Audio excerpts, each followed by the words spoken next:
नमस्कार, राम राम। कुछ लोगों को लगता है कि भारत में जितनी समस्याएं हैं, जो भी सामाजिक कुरीतियां हैं या शोषण से संबंधित जो मामले होते हैं, चाहे स्त्री का शोषण हो या बाल शोषण हो या कोई और हो, जाति के नाम पर शोषण हो, तो उन सब का कारण जो है, उन सब के जड़ में एक ग्रंथ है मनुस्मृति। मनुस्मृति ही सारी समस्याओं का को जन्म देने वाली कृति है। अभी पिछले दिनों कांग्रेस के अध्यक्ष और नेता प्रतिपक्ष राहुल गांधी जी ने महाराष्ट्र में यही कहा था। लड़कियों से मिलने गए थे, छात्राओं से, और वहाँ कहा कि जो है उनकी जो भी समस्या है, यानी जो दबाया जाता है, आगे बढ़ने नहीं दिया जाता है, अधिकार नहीं है, तो मनुस्मृति पढ़ के किया जाता है। ध्यान देने वाली बात यह है कि वहाँ जो भीड़ इकट्ठा हुई थी, उसमें से अधिकांश जो छात्राएं थीं या जो भी थी, बहुत बड़ी संख्या में वो थीं जो ऊपर से नीचे तक जिन्होंने अपने आप को ढक रखा था काले कपड़ों से, जो कि मनुस्मृति का, जिनके जीवन, उनके पिता का या उनके घर में किसी और व्यक्ति का मनुस्मृति से कोई लेना देना भी नहीं है, दूर दूर तक उसे छूना, उसे देखना भी नहीं। लेकिन उन सब के जीवन में जो भी समस्याएं हैं, जो भी कठिनाइयां आई हैं, या अधिकार से संबंधित जो भी बातें हैं, जिस तरह से उन्हें दबाया गया है, वो सब का कारण मनुस्मृति है। ये मनुस्मृति को इन्होंने एक मजाक बना के रख दिया है, जिसे जब मन में आता है वह उसके बारे में कुछ अनर्गल बोल करके चला जाता है। जिसने अपने जीवन में कभी मनुस्मृति खोल करके एक बार देखा भी नहीं, वह भी उसके ऊपर आधिकारिक टिप्पणी करता है। सच तो यही है कि अधिकांश हिंदू परिवारों के घर में भी अगर आप जाएंगे देखने के लिए, तो वहाँ मनुस्मृति आपको नहीं मिलेगी। बहुत इक्के दुक्के घरों में होती है, जो बहुत ही ऐसे लोग हो जिनको कि प्राचीन भारत के ग्रंथों को पढ़ने में जिनकी रुचि है या देखना चाहते हैं, जानना चाहते हैं, अध्येता हैं, गंभीर अध्येता हैं, उनके घर में आपको मनुस्मृति मिल जाएगी। अन्यथा लोग रखते ही नहीं। रामायण, गीता, रामचरितमानस, ऐसे इक्के दुक्के ग्रंथ आपको मिलेंगे हर हिंदू के घर में। जो पढ़ने लिखने वाले होते हैं उनके घर में और तमाम तरह की पुस्तकें होती हैं, लेकिन मनुस्मृति हो इसकी कोई गारंटी नहीं है। बहुत कम घरों में यह ग्रंथ पाई जाती है। आश्चर्य की बात यह है कि हजारों वर्ष के प्राचीन भारतीय इतिहास को जब हम पलट करके देखते हैं, जैसे जैसे हम पीछे की ओर जाते हैं, तब हम ये पाते हैं कि भारतीय समाज कभी भी कुंठाग्रस्त था नहीं। इस इन्वेजन के पहले, जो कि अरब से अंधड़ जो आया, उसके पहले का जो समाज है भारत का, उसे अगर हम ध्यान से देखें तो वहां पर स्त्रियों की मुक्ति के तमाम उदाहरण मिलते हैं, समानता के अधिकार मिलते हैं। प्राचीन भारत के जितने मंदिर हैं उन सबको अगर आप देखेंगे, जो कि समाज का चित्रण करने वाली प्रतिमाएं वहां पर हैं, उत्कीर्ण हैं। सारे क्रियाकलापों को दर्शाती हुई प्रतिमाएं हैं। किसान खेती करने के लिए जा रहा है, सैनिक युद्ध लड़ने के लिए जा रहा है, राजा सिंहासन पर बैठा है, बच्चे खेल रहे हैं, महिलाएं क्या कर रही हैं।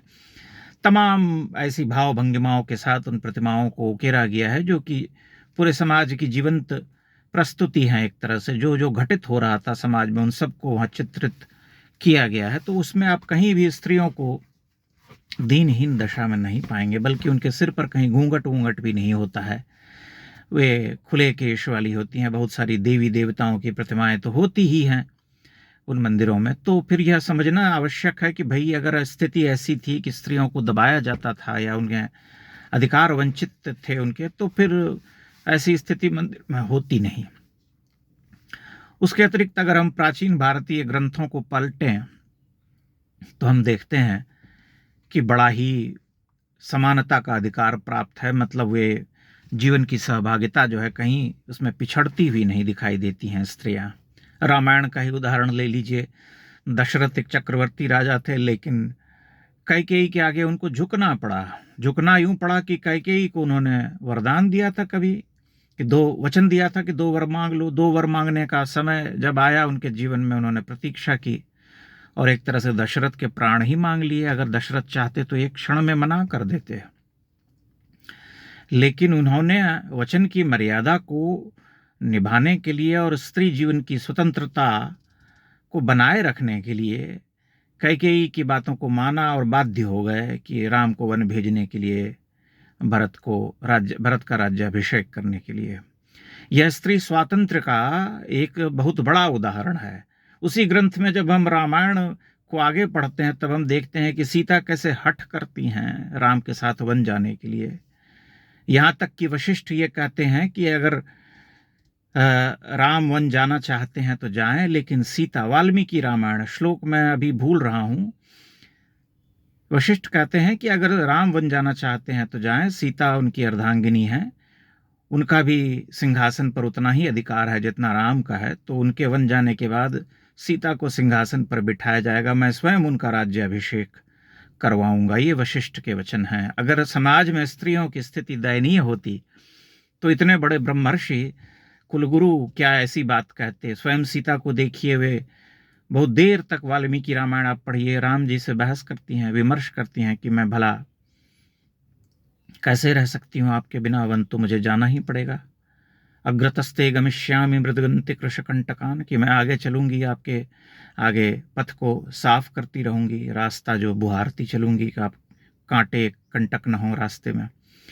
तो संपूर्ण वांग्मय को जब हम उठाते हैं, द्रौपदी का चरित्र आप देखिए, अगर वह उनके साथ दुर्व्यवहार होता है तो उन्हें यह अधिकार भी है। दुर्व्यवहार करने वाले लोग समाज में हमेशा से होते आए हैं, परंतु वह समाज का अंतिम सत्य तो होता नहीं है। द्रौपदी की जो भीतर की जो अग्नि है वह कैसे प्रज्वलित होती रहती है, और कैसे उनके वचनों की रक्षा के लिए पांडव आगे आते हैं, और कैसे द्रौपदी अपना उज्जवल स्वरूप जो है प्रस्तुत करती हैं। उसी तरह से गार्गी को देखिए, जो कि याज्ञवल्क्य से खुले उस पर बहस करती हैं। तो ऐसी बहुत सारी महिलाएं हैं, ब्रह्मवादिनी कहा जाता था उनको, जिन्होंने वेदों में ऋचाएं लिखी हैं। उनकी सहभागिता हमेशा से है समाज में। तो भारतीय समाज का जो ग्रंथ है, जो इतने बड़े परिमाण में जो साहित्य लिखा गया है, जो हजारों हजार लाखों पन्नों का जो साहित्य है, उसको पलटते हैं तो ऐसा तो है नहीं कि उसे बैठ करके कागज पर ऐसे ही लिख दिया गया अपने मन से कल्पना करके। वह एक समाज था, उस समाज की कथा है।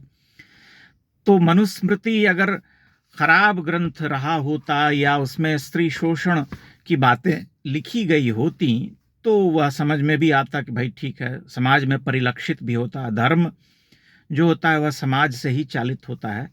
समाज जैसा होता है धर्म वैसा होता है, धर्म जैसा होता है वैसा ही समाज होता है, दिखाई देता है।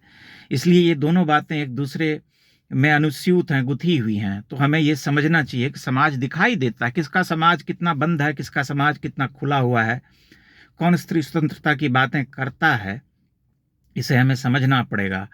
और मनुस्मृति तो भ्रष्ट की गई जब यहाँ पर अंग्रेज आए, उन्होंने भारतीय शास्त्रों का अध्ययन शुरू किया, देखना शुरू किया, तो वे तो कोई एक ग्रंथ की खोज में थे, कोई एक कोड ऑफ कंडक्ट टाइप का कोई होगा, जैसे हमारे ग्रंथों में होता है, एक किताब होती है, उसी को हम फॉलो करते हैं, जो कि अब्राहमिक जो रिलीजन है उसमें। लेकिन यहाँ तो कोई एक किताब तो थी नहीं, यहाँ तो अनेकानेक ग्रंथ थे, वेद, रामायण, महाभारत, पुराण, स्मृति ग्रंथ जिसे हम कहते हैं, उसके अलावा आरण्यक से लेकर के तमाम। तो उनको कुछ समझ में तो आता नहीं था। इतनी स्वतंत्रता थी पूजा की, आराधना की, कर्मकांड की, लेकिन अंततः सभी जो है एक ही उस सनातन के विशाल धारा के नीचे, धारा के साथ चलते थे। तो उसको काटने के लिए, उसको निगेट करने के लिए उन्हें कुछ तो चाहिए होता है। तो उन्होंने जो है कहीं से खोज निकाल करके एक मनुस्मृति खोजी, जो कि मूल कृति उस समय तक थी भी नहीं। तो उसका अनुवाद अपने हिसाब से किया विलियम जोन्स ने, और उसके बाद उसे भ्रष्ट करके भारतीय समाज में लोकप्रिय कर दिया। बल्कि यह माना जाता है कि उसके करीब 40% जो श्लोक हैं वे 18वीं शताब्दी में, 17वीं शताब्दी के उत्तरार्ध में वे सब जोड़े गए हैं, जो उसे कि एक विकृत ग्रंथ का रूप दे देते हैं, जिसमें अनर्गल बातें लिखी गई हैं। मेरा सिर्फ ये कहना है कि अगर उसमें प्राचीन समय से ही कुछ उस तरह की चीज़ें होती तो प्राचीन भारत में वह सब दिखाई भी देता, भारतीय समाज में। लेकिन ऐसा कुछ दिखाई तो देता नहीं है। इसलिए लोग जब इस तरह के प्रलाप करते हैं तब उन्हें उत्तर भी देना पड़ता है कि भाई ये बताओ कि अगर ऐसा ही समाज था तो समाज वैसा दिखाई क्यों नहीं देता था। तुम जिस समाज की निंदा करते हो, जिस धर्म ग्रंथ की निंदा करते हो, उसे तुमने कभी पलट करके देखा भी है? तुम्हारे भीतर इतना ज्ञान है कि तुम उसे पढ़ सको?